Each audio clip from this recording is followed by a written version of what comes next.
जय हिंद। मैं सुनील यादव। एक बहुत ही कॉमन क्वेश्चन पूछा जा रहा है कि सर एग्जाम जैसे जैसे पास आ रहा है डर काफी लग रहा है। ठीक है। और दूसरी बात यह है कि करंट अफेयर्स वगैरह इस पे कैसे अपडेट करें। तीसरा पॉइंट ये कि माइनस मार्किंग वगैरह को कैसे डील करें। तो इन विषयों पर मैंने कहा एक छोटी से वीडियो में आपके माध्यम से बात की जाए, इसके माध्यम से बात की जाए। देखिए, सबसे पहली बात तो जैसे जैसे एग्जाम पास में आता है डर तो लगता ही है, पर ध्यान देने वाली बात यह है कि बिल्कुल भी ना डरें साहब। क्यों? तो इसका समाधान यही है कि डरें नहीं। आप इस बात को समझें, आपका भाग्य, आपका सौभाग्य आपके साहस को ललकार रहा है। वह परीक्षा आपके साहस को ललकार रही है और इस समय आपको डटकर सामना करना चाहिए, ना कि घबराना चाहिए। क्योंकि घबराहट का एक सबसे बड़ा नुकसान होता है कभी भी एग्जामिनेशन हॉल में, वो ये है कि आपका बनता हुआ पेपर बिगड़ता है। अच्छा खासा पेपर जो बिल्कुल सही जा रहा होगा, वो लास्ट मोमेंट आते आते स्थिति को बिगाड़ देगा साहब। कभी भी ये नहीं होना चाहिए, इस बात को आप समझिए। और ये जो परीक्षा है या ऐसी और भी जो भी परीक्षा हैं, जब भी वो होंगी तब तक सेम सिचुएशन बनेगी। हर बार जो भी आपने एटीट्यूड अपनाया हो, इस बार मेरा जो मंत्र है वो यही है, बिल्कुल भी नहीं डरना। बिल्कुल जेन्युइन वे में उसको फेस करो, बहुत ही नेचुरल तरीके से फेस करो। अतियों से बचो, मध्यम मार्ग अपनाओ। बिल्कुल नहीं डर रहे हैं, यह भी एक अति है, ये भी नहीं करना है। बहुत ज़्यादा डर रहे हैं, यह भी अपने आप में एक अति, ये नहीं करना चाहिए आपको। आपको कैसा मार्ग अपनाना चाहिए? आपको मध्यम मार्ग अपनाना चाहिए। ठीक? तो यह जो परीक्षा आपके साहस को ललकार रही है, आपने लगातार मेहनत की है, आपको निश्चित रूप से बहुत अच्छा परिणाम मिलेगा। मात्र ये 4-5 दिन बचे हुए हैं। अभी भी अगर कम पढ़ा है, लग रहा है कि नहीं हमने पढ़ाई नहीं की है, पढ़ लो साहब, बहुत समय है अभी भी। मैंने पहले भी कहा और अभी पुनः कह रहा हूँ, यदि आपको एग्ज़ाम क्वालीफाई करना है, एग्ज़ाम में टॉपर बनना है और थोड़ी-थोड़ी सा आप पहले पढ़ते आए हो, ज़्यादा अभी नहीं पढ़ पाए हो, ये 4-5 दिन भी बहुत हैं। इतने में भी आप बहुत अच्छे से कर सकते हो साहब। सच बात तो ये है। अगर आपने पहले से थोड़ी-थोड़ी सा पढ़ा है, ये नहीं कि बिल्कुल ही आज से तैयारी चालू कर रहे हैं। 4-5 दिन बहुत हैं। और अंतिम रूप से आपके इस परीक्षा के रिज़ल्ट का जो निर्धारण है, या किसी भी परीक्षा के रिज़ल्ट का निर्धारण, ये आखिरी के 4-5 दिन करते हैं, प्लस एग्ज़ामिनेशन हॉल वाला दिन करता है। इन 4-5 दिनों में या तो घबराहट में आप नियंत्रण खो दें, या फिर बहुत संयमित होकर, बहुत बुद्धिमत्ता से, बहुत लॉजिकल वे में अभी भी आप चीज़ों को रिवाइज़ कर लीजिए। खास-खास पॉइंट पढ़ लीजिए। पूरे एक-एक लाइन से पेपर नहीं बनेगा, इस बात को समझिए। इस बात को सीखिए कि एग्ज़ाम में क्या आता है। 80% चीज़ें क्या हैं जो कि नहीं आती हैं। 20% सेक्शन होता है जो कि एग्ज़ाम में आता है। उन खास चीज़ों को निकाल-निकाल करके पढ़ लीजिए साहब जी। सबसे पहला काम तो ये करिए। दूसरा, कुछ विद्यार्थियों का पूछना ये है कि खास-खास पॉइंट क्या हैं, वो कौन से पॉइंट पढ़ लिए जाएँ साहब जी? बहुत सारे सेक्शन हैं। यूनिट नंबर 1 आपकी कोर सेक्शन कहलाती है, उसको बहुत अच्छे से करिए। बाकी यूनिट नंबर 3 है आपकी, जिस तरह से हमने बताई है क्लास में, उस तरह से करना चाहिए। और फिर भी यदि कोई पूछ रहा है कि और क्या कर लें, तो मेरा सजेशन ये है साहब, जितनी ज़्यादा से ज़्यादा एफएलटी हो सकती है, या जिस सेक्शन को लेकर आपको दिक्कत है, बोले पार्ट बी को लेकर के दिक्कत है, उसके ज़्यादा से ज़्यादा क्वेश्चन लगाइए। ठीक? सबसे पहला काम ये करिए। और जो मैंने पेपर दिया हुआ है आपको, उसका कीवर्ड ये है कि साहब, एक-एक क्वेश्चन और उसके आंसर को आप रट लो, बिल्कुल रट लो साहब। जो भी क्वेश्चन पेपर मैंने दिया, चाहे एफएलटी का दिया हो आपको, चाहे पार्ट बी सेक्शन का दिया हो, उनको आप रट लो। और उसको जब आप देखोगे तो आपको ऑटोमेटिकली समझ में आएगा कि साहब ये सेक्शन इम्पोर्टेंट है, पूरे के पूरे इतने सारे पेजेज़ में। तो आपका बहुत जो भ्रांति है वो दूर हो जाएगी कि इतने कम टाइम में ऐसे कौन-कौन से टॉपिक्स हैं, जो कि हमको पढ़ लेना चाहिए। विशेषकर विद्यार्थियों को, किसी को पार्ट ए में डर लग रहा है, किसी को पार्ट बी में लग रहा है। पार्ट बी के लिए एफएलटी ये वाली है, बिल्कुल चढ़ा लो दिमाग में क्वेश्चन। कोई बात ही नहीं, इसका कोई विकल्प ही नहीं है। एक-एक क्वेश्चन अच्छे से देख लीजिए, और अभी मैं दिखा देता हूँ किस टाइप का है, क्यों बोल रहा हूँ। और यदि केवल पार्ट बी चाहिए है, तो पार्ट बी वाली ये वाली है, बिल्कुल चढ़ा लेना दिमाग में। दोनों में हालाँकि क्वेश्चन अलग-अलग हैं, साफ बता दूँ आपको। 5 से 10% ही रिपीटिशन, उससे ज़्यादा नहीं है। ठीक? और वो मिलती है आपको कहाँ पर? क्लास के ऐप पर ही मिलेगी। हमसे संपर्क करने पर ही मिल पाएगी, अदरवाइज़ नहीं मिल पाएगी। अब मैंने क्यों कहा कि साहब अगर आप इम्पोर्टेंट सेक्शन के पीछे भाग रहे हैं, तो चीज़ों को बिल्कुल रट लीजिए, मैंने ऐसा क्यों कहा? चलो वो भी दिखा देता हूँ। मान लीजिए ये क्वेश्चन पेपर है। ये पहली बात तो किस डेट का पेपर है?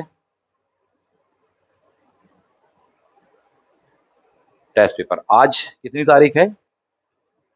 आज 19 तारीख है। रात के कितने बज रहे हैं? कितना बजा है देख लीजिए। अभी पेपर बना करके अपलोड करके मैं फ्री हुआ हूँ। मुझे भी काफ़ी थकान सी लग रही थी, मैंने सोचा घर चला जाता हूँ। और मुझे लगा नहीं साहब, इस समय कुछ लोगों को ज़रूरत है, उनसे बात करनी चाहिए। घबरा रहे हैं, परेशान हैं, समाधान ढूँढ रहे हैं, नहीं मिल पा रहा है। ठीक? और ख़ासकर इस एग्ज़ाम को लेकर के शुरू से मैंने इस पर वर्क किया, तो मुझे लगा कि अब आपसे रोज़ाना रूबरू तो होना ही चाहिए।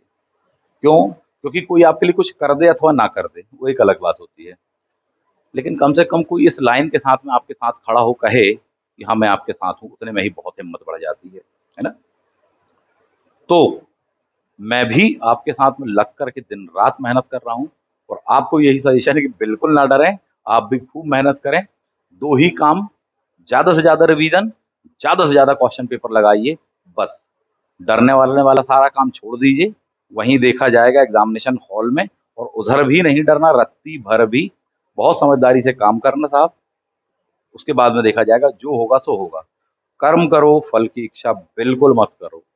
बस यही वह सिद्धांत है जो कि दुनिया में सर्वमान्य है और बेस्ट थ्योरी कहलाती, बेस्ट सिद्धांत कहलाता है। आप इसको फॉलो कर लीजिए अगले 5 दिन, 6 दिन। आज 19 तारीख लगभग खत्म हो चुकी है, 20 तारीख स्टार्ट। बस ये कर लीजिए, आपका पेपर अच्छा जाने वाला है, ठीक है? मैंने कहा कि महत्वपूर्ण सेक्शन बार-बार पूछ रहे हैं, क्या करें भाई? पहली बात तो ये पेपर कब का है? 17 तारीख का है, आज 19 तारीख का अपलोड हो चुका है।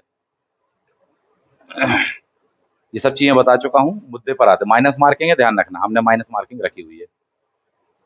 फॉर एग्ज़ाम्पल जैसे कि आपसे क्वेश्चन देख रहे हैं, मैंने कहा इन चीज़ों को बिल्कुल चढ़ा लो आप दिमाग में। अति महत्वपूर्ण जो सेक्शन है वो, इससे आपको काफ़ी हेल्प मिल जाने वाली है कि साहब किस प्रकार से, क्योंकि करंट अफेयर के साथ में भी अपडेट है, साइंस टेक वाला भी है, कंप्यूटर वाला भी है आपको, ये सारी चीज़ें आपको मिल जाएँगी। कुछ लोग ज़्यादा डर रहे हैं पार्ट बी को लेकर, सीधे पार्ट बी पर आ जाते हैं।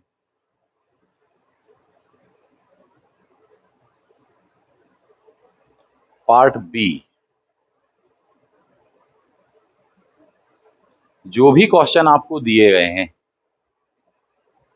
पूरे के पूरे सिलेबस को लेकर के तैयार किए गए हैं, इनको बिल्कुल चढ़ा लीजिए साहब, क्योंकि इनका कोई विकल्प नहीं है। आप ढूँढते रह जाओगे, ये ब्लूम टैक्सोनॉमी का यूनिट नंबर 7 का सेक्शन है, नहीं मिलेगा आपको ये क्या है, कहाँ है। वीईआई क्या है, चढ़ा लो बिल्कुल आप तो, मोस्ट इम्पोर्टेंट चीज़ें, ठीक? अनुभव मनुष्य का सबसे बड़ा शिक्षक होता है, सबसे बड़ा, आपका भी वही शिक्षक है। किसका कथन है, चढ़ा लो बिल्कुल दिमाग में। कौन सा यूनानी दार्शनिक आध्यात्मिक होने के साथ-साथ वैज्ञानिक भी था। अधिगम सीखने का सर्वाधिक उपयोगी उद्देश्य, चढ़ा लो बिल्कुल, कोई मतलब नहीं है कि आप इधर-उधर ज़्यादा ढूँढें। राष्ट्रीय मूल्यांकन प्रत्यायन परिषद, ठीक है?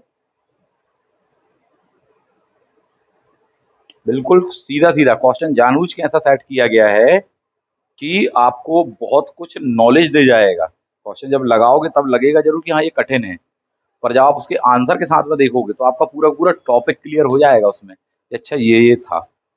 कौन-कौन सी चीज़ें थी, कौन-कौन से सेक्शन थे, वो आपके क्लियर हो जाएँगे। बहुत सारे क्वेश्चनों में आपको ये बात देखने के लिए मिलेगी। इनको बिल्कुल दिमाग में चढ़ा लीजिए आप, क्योंकि आप इसको ढूँढ-ढूँढ के परेशान हो जाएँगे। ढूँढते ही रहेंगे क्या कैसा है साहब जी। सीधा बिल्कुल चढ़ा लो। मध्य प्रदेश निजी व्यावसायिक शिक्षण संस्था, बोले साहब दिया हुआ है आपके सिलेबस में है, आएगा उस पर से क्वेश्चन। क्या कैसा है, चढ़ा लीजिए साहब जी। एक के बाद एक लाइन से क्वेश्चन दिए जाते हैं। ये भी निजी व्यावसायिक शिक्षण पर है, ये भी निजी व्यावसायिक, ताकि आपको महत्वपूर्ण चीज़ें दी जा सके। नामी संस्था क्या है? नामी क्या है? निजी व्यावसायिक शिक्षण संस्था। प्रवेश का विनियमन एवं शुल्क का निर्धारण। तो अध्यक्ष सहित कितने मेंबर होंगे? पहले ही देख लो आप, बहुत अच्छे से चढ़ा लीजिए साहब इस चीज़ को। पढ़ना बस है, देखिए उस पर ही क्वेश्चन दिया है। अपील संबंधी प्रावधान, जो सबसे महत्वपूर्ण चीज़ें हैं, यानी उस टॉपिक में जो सबसे महत्वपूर्ण है, उसके बैक टू बैक वहाँ पर क्वेश्चन दिए गए हैं। सामान्य प्रवेश परीक्षा संबंधी प्रावधान, एक के बाद एक लगातार क्वेश्चन दिए हैं। ये दूसरा वाला है, निजी विश्वविद्यालय स्थापना एवं संचालन, वो अलग है। वो क्या है? निजी व्यावसायिक शिक्षण संस्था वाला है वो। हालाँकि दोनों 2007 के हैं, ठीक? दोनों की ही महत्वपूर्ण चीज़ें आपको एक स्थान पर मिल जाएँगी। जैसे भारतीय विधिज्ञ परिषद, advocate act, bar council of India, कौन सी सबसे महत्वपूर्ण धाराएं हैं? सीधा दे दिया आपको, सब चढ़ा लिए। राज्य बार, क्योंकि आप स्टेट का एग्जाम दे रहे हैं, मध्य प्रदेश स्टेट को बोले Madhya Pradesh state bar council अधिनियम की धारा किसके तहत बनी है? एडवोकेट एक्ट की, धारा नंबर 4 आएगी। सेंटर वाली किसके तहत बनी? बोले 3 नंबर धारा। पढ़ाया हुआ पूरा का पूरा क्लास में। पहली बार लोक सेवा आयोग की पहली परीक्षा, मध्य प्रदेश में लेखा बोर्ड की स्थापना, बिल्कुल चढ़ा लीजिए साहब, बोर्ड पूछ रहे हैं आपसे, कोई विकल्प नहीं है। राज्य विश्वविद्यालय अधिनियम धारा 6 विस्तार, धारा 7 का विस्तार, ताकि आपको एक के बाद एक कॉन्सेप्ट क्लियर हो सके। आपातकालीन प्रावधान, अति महत्वपूर्ण जो सेक्शन है उसका, उन पर ही क्वेश्चन बनाया गया है। समन्वय समिति कहाँ दी हुई है? पेंशन और भविष्य निधि कहाँ पर है? विश्वविद्यालय के सिलेबस, उसमें प्रवेश एडमिशन वगैरह कहाँ दिया है आपको? हिंदी के साथ साथ इंग्लिश में भी उसका दिया हुआ है, जो भी टफ वर्ड्स आता है। संकाय अध्यक्ष के बारे में क्या क्या सही है बताना है साहब जी। ठीक, कौन कौन से कथन सही हैं नैक के बारे में, कौन से सही नहीं है नैक के बारे में। ठीक, मध्य प्रदेश विज्ञान और प्रौद्योगिकी परिषद के बारे में कौन सा कथन गलत है? चुनाव करिए। मध्य प्रदेश शिक्षण और अनुसंधान गतिविधि, सब दिया हुआ है क्वेश्चन पेपर में आपको, आप उठा करके देखेंगे। लोकपाल, इस प्रकार से क्वेश्चन दिया गया है कि आपको कॉन्सेप्ट क्लियर होंगे। क्वेश्चन पेपर बने अथवा ना बने, टफ लग सकता है, हो सकता है, लेकिन जब आप उसके सॉल्यूशन के साथ देखेंगे तो फायदे में रहोगे साहब जी। ठीक, क्षेत्रीय कार्यालय कितने ही यूजीसी? बोले 7 हैं। विद्यार्थी का नहीं सर, 6 दिया हुआ है। दिल्ली में मुख्यालय भी है, लेकिन साथ में एक क्षेत्रीय कार्यालय भी है वहां पर, उसको मिलाकर के 7 होते हैं। कितने अध्याय हैं, कितनी धाराएं हैं? पहली महिला अध्यक्ष कौन थी यूजीसी की? बिल्कुल चढ़ा लो आप तो दिमाग में, जो बार बार पूछ रहे सर इसमें क्या महत्वपूर्ण, इसमें क्या महत्वपूर्ण है, अलग अलग कुछ महत्वपूर्ण नहीं है। अब तो आपके सामने एक लाइन पर दिया है। शासकीय पीजी महाविद्यालय शिवपुरी को अप्रैल 2023 में, अभी की बात हो रही है, नैक कमेटी द्वारा कौन सा ग्रेड दिया गया है? बिल्कुल दिमाग में चढ़ा लीजिए। जीवाजी विश्वविद्यालय ग्वालियर को अप्रैल 2023 में कौन सा दिया है? चढ़ा लो, अति महत्वपूर्ण पॉइंट। रानी लक्ष्मीबाई महाविद्यालय भोपाल को 2023 में कौन सा दिया है? पूरा लाइन से कॉन्सेप्ट, अच्छा इसको ये वाला दिया, अच्छा इसको ये दिया, अच्छा इसको ये दिया हुआ है। माधव विश्वविद्यालय को ये 2022 पूछा है, बाकी में 23 पूछा है, आप गौर करें। पूरा क्लियर हो जाए कि हाँ साहब ये 4 ही अवॉर्डेड हैं, चारों सबसे ज्यादा चर्चा में रहे, तो चढ़ा लो। मार्गदर्शन योजना कौन चला रहा है?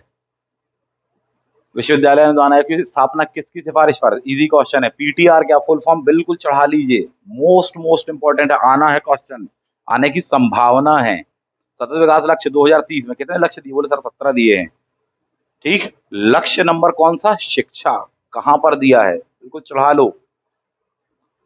संचार वंचार किस पर? 2021 में शुरू है, NIPUN में, एन का क्या मतलब है, फिर उसके पश्चात में आप देखेंगे ये सब चीजें। तो बताने का आशा ये है कि इनको क्या करिए, सीधे चढ़ा लो। क्वेश्चन पेपर भी मान लो इनकेस नहीं लगा पा रहे हो, सीधा क्वेश्चन के साथ में आंसर की हमने दी है, कैसी? यही वाला। ऐसा नहीं कि पहले का बी आएगा, दूसरे का सी आएगा, तीसरे का डी आएगा, चौथे का ये आएगा, ऐसा नहीं, ऐसी वाली आंसर की देते हैं हम, ताकि आप ऊपर क्वेश्चन पढ़ें, नीचे आंसर देखें। क्वेश्चन पेपर नहीं भी लगा पा रहे तो क्या करो, इनको पढ़ डालो, नोट्स समझ के पढ़ डालो, कोई विकल्प नहीं है। ठीक, पूरे के पूरे पढ़ना, पूरे पढ़ डालो, और नहीं तो इतने ही कर डालो। इनको कर लो, आपको एक व्यू मिल जाएगी, अच्छा ये चीज है। पर्याप्त समय है आपके पास में, कोई डरने की बात नहीं है, और निश्चित रूप से इससे आपको एक अच्छी लाइन मिलेगी, एक समझ विकसित होगी कि हाँ इस प्रकार से क्वेश्चन को बनाना है। तो ये डरने का नहीं, ये पुरुषार्थ का समय है, बिल्कुल घबराने की कोई जरूरत नहीं है। और भी इसके बाद में कुछ वीडियो जो अब आएंगे लगातार, उनको देख लीजिएगा, आपके लिए हेल्पफुल होगा। मिलते हैं नेक्स्ट वीडियो में। थैंक यू, जय हिंद।